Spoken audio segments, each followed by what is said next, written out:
all the best sports clips from around the world. Now you're probably wondering, why should I watch over here instead of anywhere else?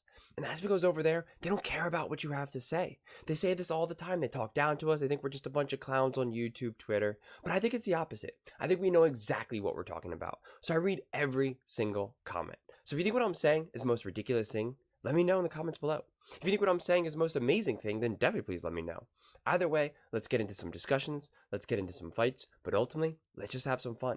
And please do consider subscribing. We are building an amazing community here, and I want to turn it into something that we truly feel connected to, something that we're all really excited to be part of, and I think we're well on our way to doing it. So without further ado, let's get to it. We're watching a clip of First Things First, talking about the tears, the all too early tears of, the NFL, of course, Knicks tears. I think this is going to be interesting because I have said throughout this whole season that this has been a very weird season with a lot of teams having very specific circumstances, whether it be injuries, whether it be firing coaches, what is really kind of happening. And I think this year, and even Tom Brady kind of said it, he was not very much impressed by the level of competition, which I don't really think he should have said. I always get the hiccups on here. That I don't really think he should have said. But it is true, and I think we saw that in the playoffs. From my viewpoint, more games were lost than games were won. And Jimmy Johnson actually talked about this before, about as a head coach, he says that teams, more games, as a head coach or as a team, like more games are lost than won. And I think that this season, more than anything, I can point to so many games where that was the case. And a lot of these big teams that we thought were amazing were beating up on teams that were just really not good at all in the first place. And so, that's how we get some of these weird blowouts in the playoffs, like the Packers completely undressing the Cowboys, the Texans beating up on the Cleveland Browns to then only get themselves destroyed by Baltimore, so it was just a very fascinating season to me. And so next season, you can never predict injuries at all, of course, right? You just don't know. So I'm really curious to see what type of tiers he puts up there, and also with the new head coaches. So of course we know the Cincinnati Chiefs, the Kansas City Chiefs are going to be at the top, right? But I don't think they're the best team. So first things first, we're back on track here, and although it's Thursday, we have a special for the audience. Special edition of the best segment in all of sports. And I know you're thinking, hold on, best segment in all of sports? You mean the power rankings in my local newspaper that I perused over a pile of bacon at a breakfast buffet? No, that's delicious, but not the best. Without further ado, it's an honor and a privilege for the best segment in all of sports. It's an early edition, way too early edition of Knicks Tears. Yeah, it is. And listen, there might be some openings on the committee. Oh, my gosh. Because when you have a year as successful as the committee did, guys get poached. I mean, there's a real brain drain when you have another year as the most accurate ranking system. Let's pause that real fast because he was not the most accurate at all. His record was awful this entire season, and he was awful in the playoffs. So let's be real about that. So send those resumes and CVs in. Everyone back on the tiers. That's one of the best things about the offseason editions. Patriots are back. Yep. Back on the tiers, briefly. I got too excited. The Commanders, the Pats, Carolina, and Vegas. I don't see how any of them can stay on that long, but they are back on the tiers briefly. All right, so what type of plan is there a plan? So Seattle and Tennessee just were like, no, we have really good coaches, don't want them. Atlanta's like, we could hire Bill Belichick. Why? The Giants are like, Wink Martindale, who cares? And Daniel Jones is trying to. Is there a plan? I just want to know, what is it, and is there one? Diehards believe, no one else does. Kyler, man, a year removed from the ACL. Oh, he's coming. Oh, Aaron Rodgers. Oh, did you see him hit that hole in one? Wait, no one did? There's no video. What about the one-handed interception? Oh, yeah. Maybe two-way player. Sean Payton, once he's removed from having Russ on his back.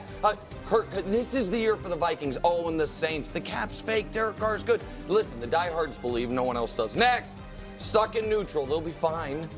But why would next year be fundamentally different than this year, where these are all playoff caliber teams? In fact, they all made the postseason, but...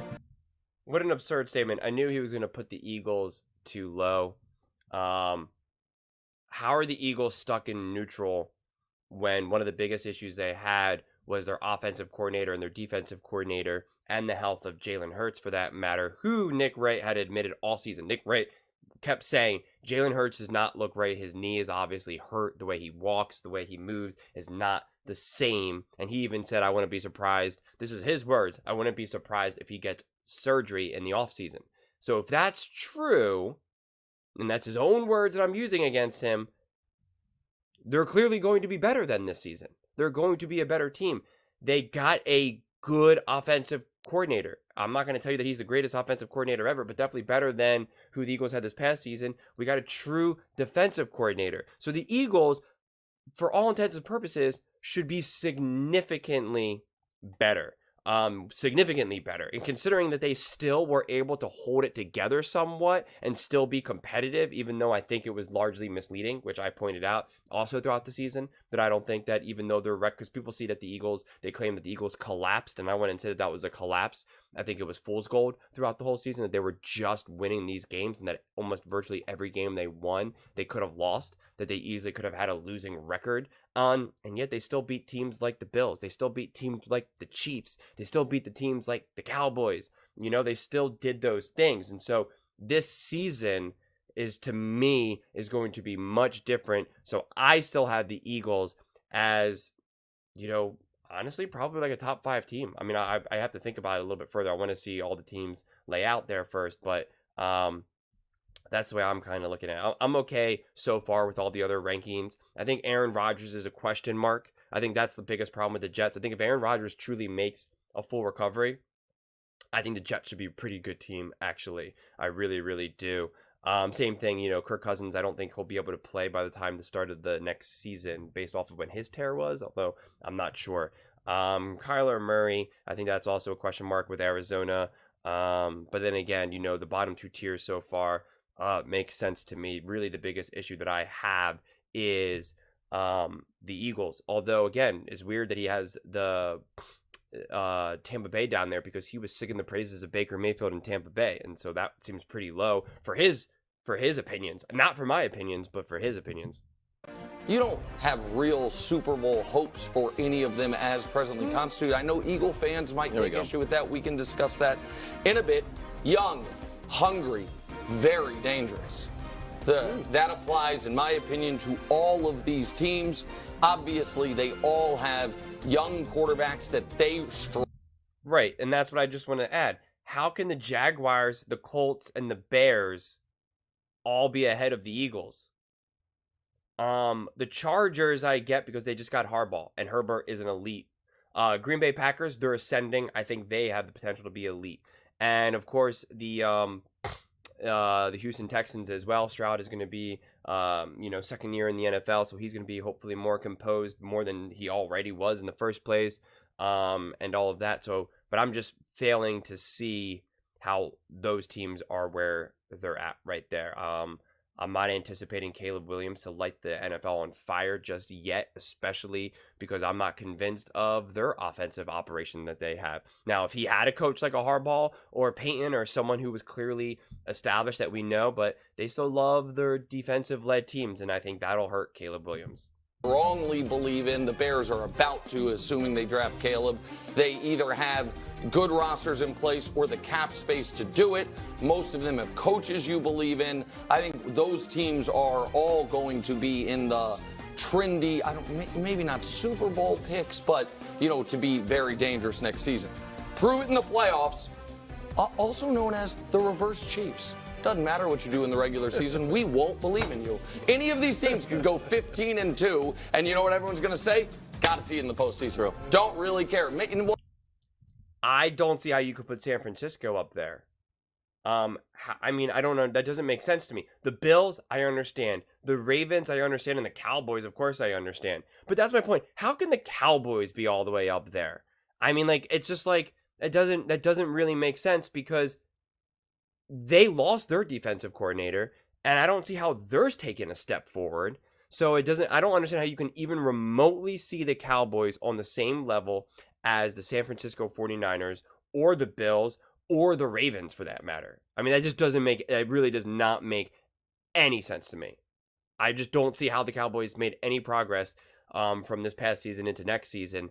And so I really can't make sense of that. And to think that the San Francisco 49ers, who literally almost won the Super Bowl, who some would say, myself included, outplayed the Chiefs for majority of the game and should have won the Super Bowl outside of a couple few freak accidents, things that happened, like a couple fumbles and stuff, and injuries in Greenlaw, and yet they're on the same level as the Dallas Cowboys or even the Bills for that matter. Like, it doesn't make any sense. It makes no sense. Well, you know what? That's true for the Ravens, the Niners, and the Cowboys. For the Bills, they'll probably win their 4th straight September championship. We'll see. Next, if the defense can step up, I really like these teams. I really like these coaches. I really like Stafford, and Goff in that dome, with that offensive line has proven that he can be good. And I thought, listen, these two teams played in round 1 of the playoffs. That was a coin flip game. The Lions then proved they could have beaten the Niners. They kind of blew it. I think the Rams would have beaten the Niners. All right, I have to stop that real fast. Because listen to what Nick Wright just said. I make these comments all the time, and I make these comments about the Chiefs all the time, and it usually seems to be the loudest people that come at me, whether it be the Chiefs or the 49ers fans, depending on which side I'm taking at the moment. And he just said that Detroit proved that they could beat the 49ers and should have beat the 49ers, but they blew it. That was his words. His words, okay? So please tell me why it's not the same thing when other people, or myself included especially, make the same statement that the San Francisco 49ers proved that they could beat the Chiefs and should have beat the Chiefs, but didn't. Or the Bills proved that they could beat the Chiefs, but they didn't. That they should have, but they didn't. Why is that the thing? Why is it, no, the Chiefs just imposed their will, or it was the amazing defense, or the amazing brilliance of Patrick Mahomes and Andy Reid? Why is it? Why is that not ever the reality when talking about the Chiefs, but it is the reality when we're talking about, say, the Detroit Lions against the San Francisco 49ers? Or when I talk about how the 49ers could have lost this one game or this, that, a lot of the 49ers fans jump on me. And although I'm sure a lot of the 49ers fans also do not really necessarily love Nick Wright, so it depends on what side you are, depending on the argument. But I just wanted to really highlight that because to me that just stood out. He makes similar statements like that I make statements like that all the time, and yet it's like it seems to be a fair argument for so many teams and games, except for when you're talking about the Chiefs or anyone else in the comment section where I'm talking about their team specifically. I just don't get it. So if either one of these defenses can step up, they have a lot of youth there, they could be incredibly dangerous. Sneaky big winners, the Cincinnati Bengals. That 2021 AFC Championship game just looks better and better the more Patrick Mahomes wins. Since no one has beaten him in the playoffs since then, no one has beaten the Chiefs in the playoffs since then, the closest the Chiefs have come to losing in the playoffs since then, you could argue, was the next year's AFC title game against them. This past year, you can just say, Joe Burrow got hurt, throw it out. They're the sneaky big winners of the Chiefs' excellence. And then, of course, the 90s Bulls, the 70s Steelers, and the 2000 Patriots all rolled into one. The dynastic Kansas City Chiefs. They have the inevitability of Michael Jordan via Patrick Mahomes.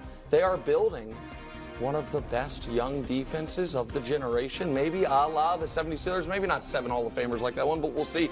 And they have the coaching brilliance from a coordinating level, an assistant coaching level of the 2000s Patriots. I threw that in because I believe it, and also will soften Coach up right before he goes. That is the way too early edition of the Tiers Coach. Well, I am really optimistic about this upcoming season based off of these tiers. I think you did a very good job. I'd say the place I have And it's just a minor adjustment that I would move Detroit up to where you have the Bengals. Wow. And here's why. That is a minor adjustment. It's a minor adjustment, and here's why is they were able to have continuity with the coordinators, which is important. And then there's a culture that's been built there that's demanding, and players don't fight against it, they actually embrace it. And I think collectively outside of the team, there's free agents that are going to want to go there and be part of that. I think that's I think that's a big part of this offseason. They've got the 8th most salary space. They've done a great job with the draft, and they've got an extra draft pick. They're the team that beat the Kansas City Chiefs this season, and then they were up by 17 on San Francisco. They've smashed all these barriers that have been in place, like first playoff game, win 2 playoff games, and all those things that they didn't think they could get through, they now got through. So there's so many reasons to be optimistic about where this team is that I'd say they're the next biggest challenger of the Chiefs. Coach, that was cogent. That was well thought out. You know what that sounded like? It sounded like it might have been coming from a future committee member. I'm just saying. It's pretty solid. Are there snacks? Pretty good. Snacks on the if there's snacks, I might be in. Go ahead, bro. The tiers weren't bad. And I actually like the title of this tier for these two teams, but I'm still moving them up. I think the Chargers and the Packers, who actually are next to each other, need to move up to the next level. And if you got to drop somebody, drop the Cowboys. Oh, okay. Yeah.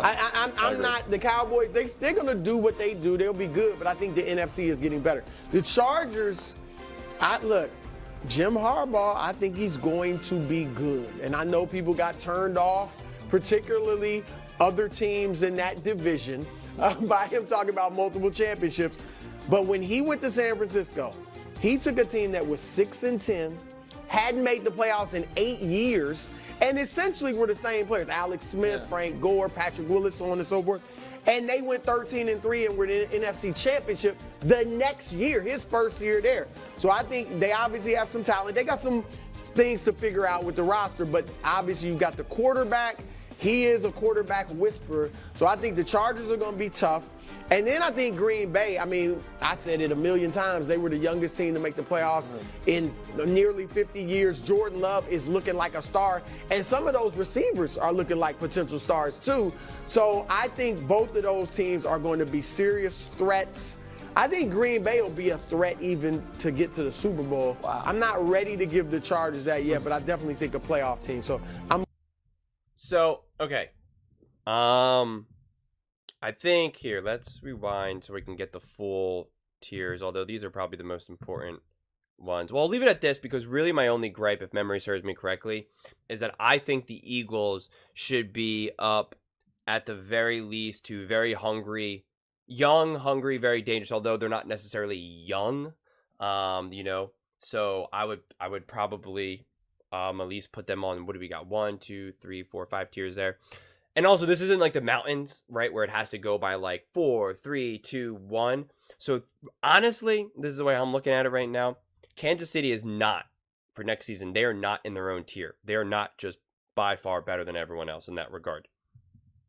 If the Bengals are healthy and Joe Burrow is healthy, I put Kansas City, the Bengals, the Detroit Lions, the Rams, the Ravens, San Francisco, and the Bills all on the same tiers. Seriously. I think it's all coin flips because we even saw how those games unfolded. That it was any given Sunday, right? Which is such a cliche, but it's true. Any of those teams could have beat each other. Now, Kansas City does get the slight edge. Okay, and I do concede that because you do have Patrick Mahomes and Andy Reid and the maturity in the organization, and they've been there. They've been there, so they know what to do. They know how to outlast the other teams, and that's what Detroit, for instance, proved not to be able to do. Right? They were not able to outlast themselves. They made their own mistakes. They lost it themselves. The 49ers were not able to outlast in the Super Bowl. They made those mistakes, had some of those freak accidents, and then, ultimately they lost, obviously. And same thing with the Bills, not catching the ball when they needed to. Also had bad luck with the defense being decimated. And the Ravens just, the coaches just decided to just not, they just forgot how to coach suddenly. They were just like, oh, we're just going to completely change our game plan because reasons, right? Which is just absurd.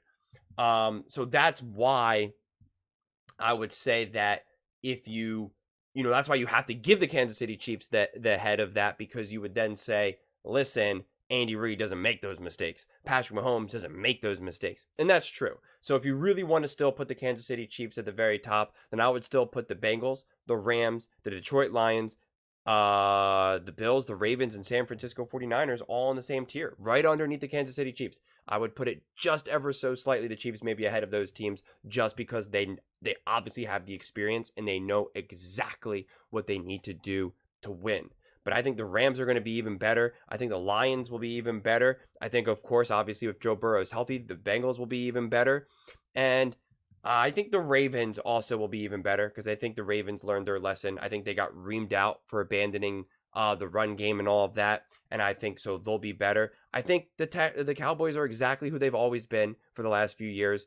So to think that they really have any chance, I don't see it. I really don't. I do not see them making an NFC Championship game or Super Bowl, because Dak hasn't proven to be able to do it. I just don't see it.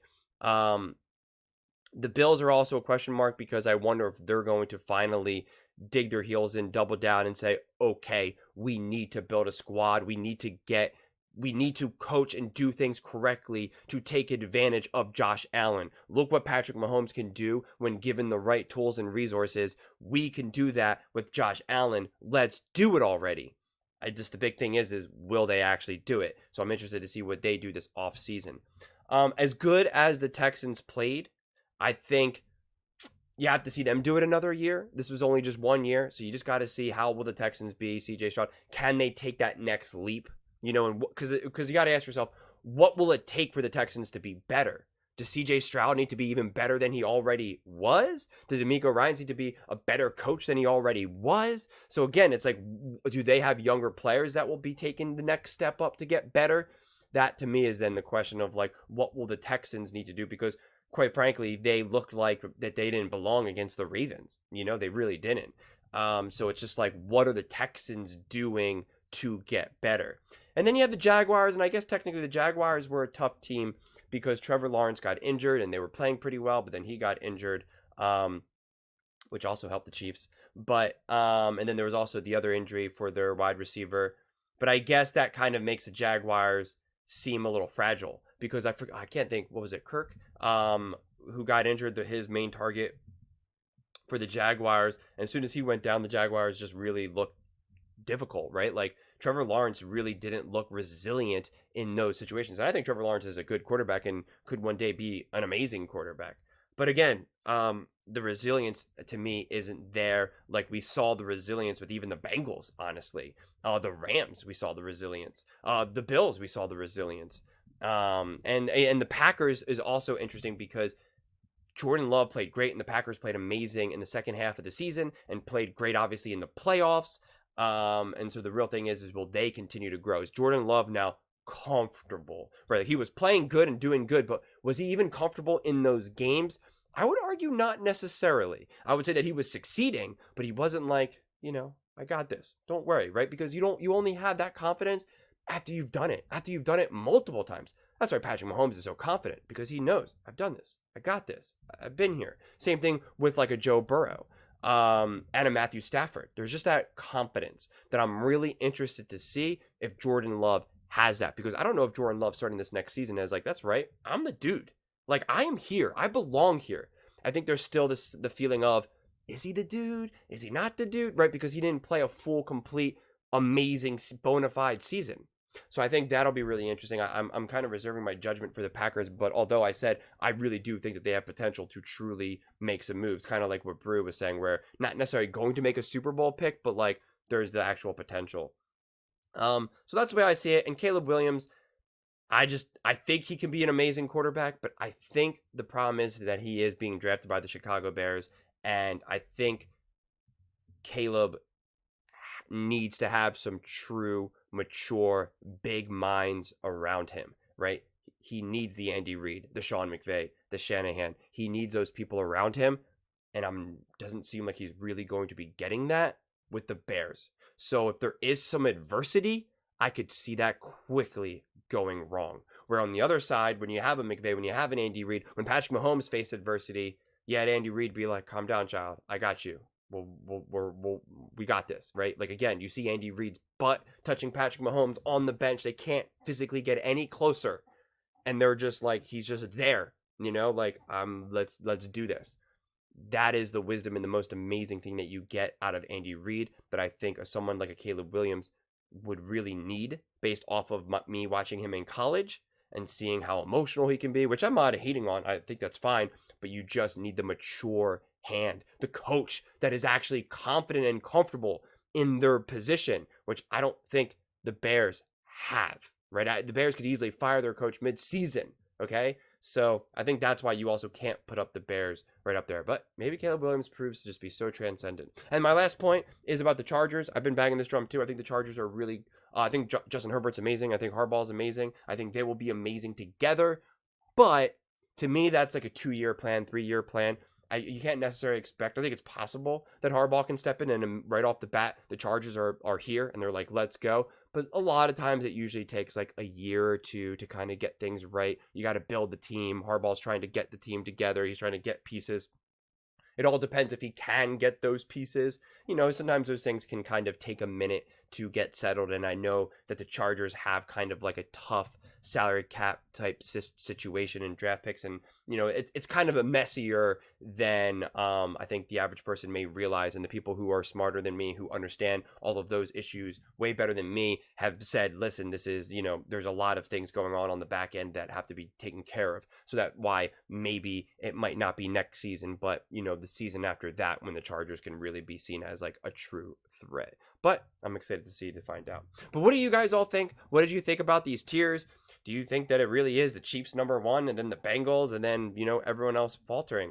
Would love to hear your thoughts on this one. Please let me know in the comments below. And please don't forget to subscribe. As I said, we are building an amazing community here and I would absolutely love to see you part of it. And please don't forget to give this video a thumbs up, as it really does help with the visibility and the algorithm. Thank you so much and see you next time.